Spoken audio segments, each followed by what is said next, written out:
This is from Sally Millsaps from Ames, Iowa. Excuse me? Are you from Iowa? Whereabouts in Iowa? Morris. Well, she's not from Morris. She's from Ames, Iowa. You can only yell out from the exact town. The funniest moments on The Tonight Show happened when crowd members tried verbally taking over the show. Pardon me? Your hockey puck? Yeah, wonderful. Guy in the back field, your hockey puck. Hope you take a bath tonight and the tub sucks you under. Today we're covering times Hecklers got destroyed on The Tonight Show. The injured finger question. What are we going to talk about tonight? Oh, How's the finger? I beg your pardon? How's the finger? How's the finger? Your finger, you hurt. Oh, the one I hurt last night. Thank you, sir. Thank you, sir. The finger's just fine. Let me show you another one.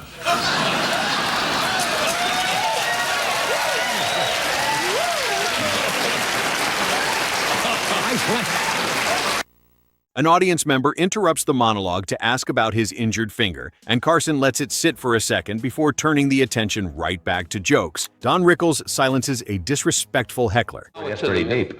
No, I got news. If a guy wants to steal, that's his thing. And I got news. It could bother them about that much, because that's their way of life. Yeah. I only felt bad that sensitive and important things to my wife and I were taken, which I don't want to go into, but we're very sentimental. Pardon me? Your hockey puck? Yeah, wonderful. Guy in the back field, your hockey puck. Hope you take a bath tonight and the tub sucks you under.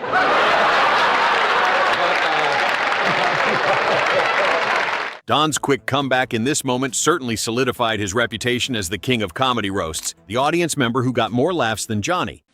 I read today that George Bush is sending out 90,000 Christmas cards this year. Now, the big question is, will Dan Quayle finish licking those envelopes in time for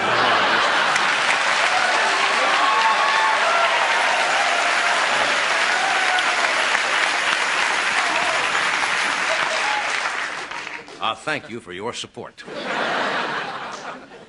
Speaking of George Bush, the White House is going to have a new dog. What's the president's dog's name?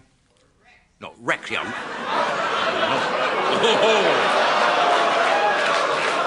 Now I know what I'm up against. We got a cruel audience here. A member of the crowd briefly steals the room in a way most hosts would hate, as Johnny doesn't crush the person with anger, but lets the awkwardness breathe until it becomes part of the bit. The home state shout-out. All right, this is from Sally Millsaps from Ames, Iowa. Excuse me? Are you from Iowa? Whereabouts in Iowa?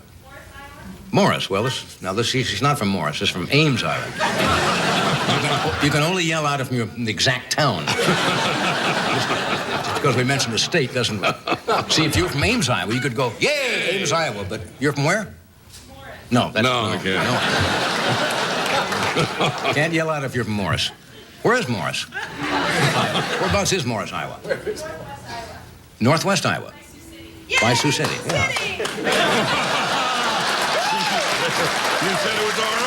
Johnny mentions a home state, and suddenly an audience member becomes part of the show as he lets the exchange open just enough to get something useful from it without making it feel stiff or pre-planned. He listens and shapes the conversation while keeping the laugh moving back toward himself and the room, as his casual control makes it look like he's chatting across a dinner table instead of managing national television. Rodney Dangerfield gets an assist from an audience member. And this girl was no bargain either. She was fat. Fat, huh? How fat? When she wears high heels, she strikes oil, okay? She's fat. She was fat. Fat, that's a big girl. Ooh, remember how we met? I hit her with my car. She said to me, why don't you go around me? I told her I didn't think I had enough gas. Big girl. Oh, I met her at the Macy's parade. She was wearing ropes. Now, one girl, she was so fat, she got in the scale, a card came out, said one at a time, you know? Rodney usually got big laughs on his own just fine, but this audience member chipping in at the perfect time made the joke 10 times funnier. I mean, fat. When she was on the Richard Simmons show jumping up and down, my TV fell off the stand. But I'm talking about a fat girl here, you know what I mean? Big girl, you're kidding? She was standing alone. A cop told her to break it up, you know? Girls, they go for a guy with looks. Everything is looks, you know? But this thing's more important than looks. It's underneath what counts, soul, depth. Right. That's what's important, not looks. Now, how many times take a walk in the street, you see a tall, handsome man walking arm in arm with a short, fat, ugly girl? I never saw that. Did you? Never saw that at all. Never saw that. Carson gets streaked in the middle of the show. It is not the post office's fault entirely. You see, he sent it airmail. And they... and they held it 80 years until they invented the airplane, and then they sent it on. We have an interesting show tonight. Maybe. We have Mr. Michael Leno with us. We have Carl Reiner, beautiful young lady. Joanna Cassidy is here, and a lovely young singer, Miss Gloria Loring.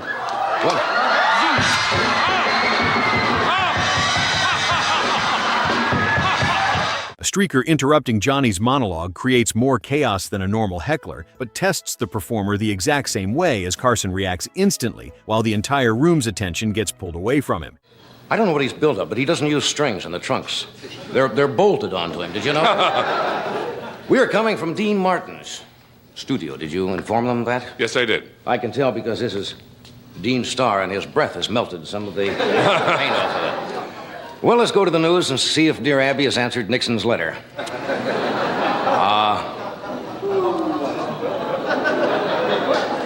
I didn't do it. Did you get your gas today? Yes. You know, the gas rationing has had, not rationing, but it has had its advantages. It has brought families closer together, and husbands or wives are now spending more time when they'd be away on the weekend, and now they're finding out all the reasons they couldn't stand each other in the first place. But everybody... He doesn't try to pretend the interruption didn't happen, and doesn't let it swallow the whole show either, using the moment's absurdity to wait for the room to settle before keeping the comedy moving. The streaker gets the shock, but Carson gets the last laugh through pure control. Jay Leno survives a heckle on his first appearance. Originally from the United States. Any United States people here tonight? Oh, what a small world. Isn't that funny, no matter where you're from? You know, I've been out of California for about 4 or 5 months. I just got back, and I notice now, when you call directory assistance here, you get a recorded message. If you're unable to find the number in your directory, please stay on the line, and operator will assist. Called the weather today. Have you looked outside? Been reading about the weather back east? What's been happening in Buffalo and Pittsburgh? Yeah. All right. This man will back me up. It's the same man who talks to the television at home. Look out, Kojak! Thanks, viewer. Jay Leno's first shot on Carson becomes more interesting once you know. He later said he got heckled during that exact appearance, with everything riding on a single set that could change his whole career overnight. His ability to absorb the heckle and keep moving forward without losing his rhythm showed Carson exactly the kind of composure that would eventually make Leno a worthy successor decades later. Man was beaten and robbed of 12 cents on the west side, a senseless killing, whereas on the east side, a $1,000 killing, very sensible. And newsmen always say things like, Americans were shocked today when they learned. Let's face it, nothing shocks us anymore.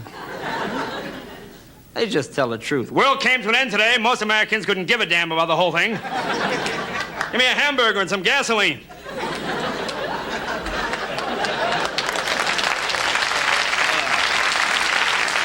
The pressure of that single night meant any visible rattling could have changed how the industry viewed him permanently, making his recovery even more significant in retrospect. Fred DeCordova wrecks Johnny's train of thought. It's a cruel crowd here tonight.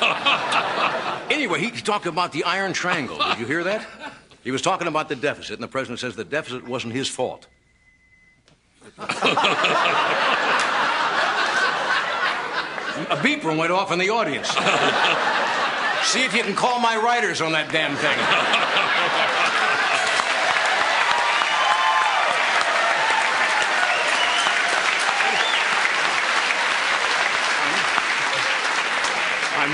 You know you're not doing well when a guy calls for the paramedics during the monologue. Johnny loses the thread after Fred DeCordova interrupts, and a beeper goes off, creating one of those live television spirals he handled better than anyone in the business. The disruption is funny since it doesn't come from a random loudmouth, but from inside the Tonight Show machine itself, as Johnny tries to keep the monologue moving, but the broken concentration becomes the real joke. The audience can see him searching for the next thought, and that honesty makes the moment land harder than a polished recovery ever could. You know you're not doing well when a guy calls for the paramedics during the monologue.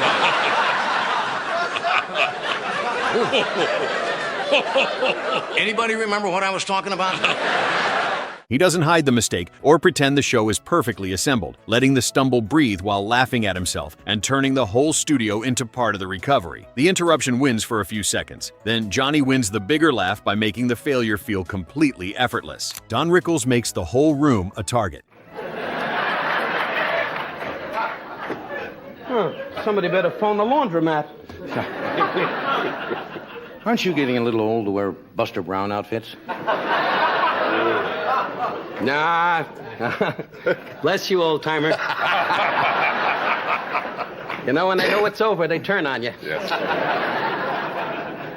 19 years, John. That's right. Don't milk it anymore. Walk away. Get out, Wallace. Well, you see... See, I try to do one show for a long time rather than 6 or 7 like you for a month or two, and then...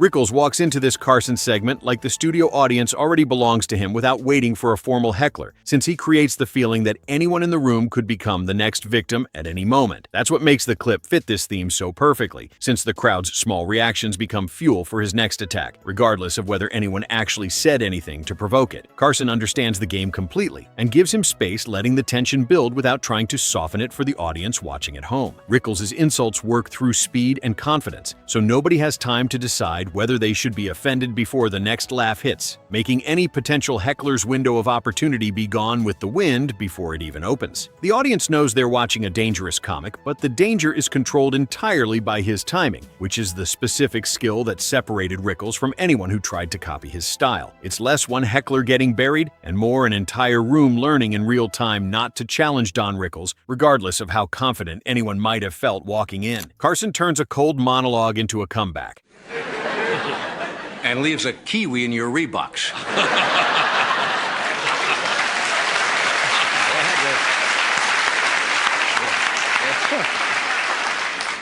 Sadly, they had to cancel the nativity scene in Malibu's town square.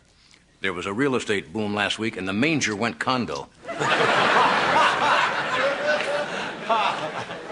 Where'd that laugh come from?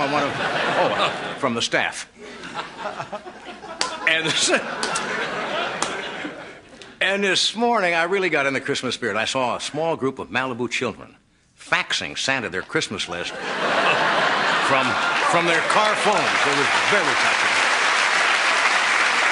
Carson starts this monologue in rough territory where the jokes don't land with the usual clean snap, as a weak response from a Tonight Show audience can feel like a heckle all by itself, especially for a host whose power came from making everything look effortless. Johnny doesn't push harder in a desperate way, but starts playing the failure itself, which is the shift that saves the entire segment as the room begins laughing at Carson's awareness, instead of just the written jokes that weren't working. He turns silence into a scene partner and uses his own irritation like a second punchline, showing a level of comfort with failure that most hosts spend their entire careers trying to hide from audiences. The audience gets pulled back in once they realize he's funnier reacting to the bad start than pretending nothing's wrong, which is the exact moment the cold room turns warm again. It's a great Carson moment since he destroys the toughest heckler any host can face, which is a room that simply won't laugh at the material it was given. His ability to turn a silent crowd into his best scene partner of the night reveals something true about why he lasted 30 years, since the show's success never actually depended on every joke landing, but on what happened the moment one didn't. The recovery became more memorable than the monologue itself would have been if the original jokes had simply worked, proving that sometimes the best content comes from the room refusing to cooperate in the first place. Live television in the 1970s and 80s had no delay button, no edit room, or second chances, meaning every interruption on this list happened in front of millions of people who were watching in real time with absolutely no idea what was coming next. What separates a legendary host from a forgettable one isn't avoiding these moments, but what happens in the 3 seconds immediately after one lands. So here's the real question. If you were sitting in that audience and Carson suddenly turned the camera's attention toward you, what's the first thing you think you'd actually say? Share your answer in the comments below and click subscribe if you enjoyed these classic Tonight Show moments.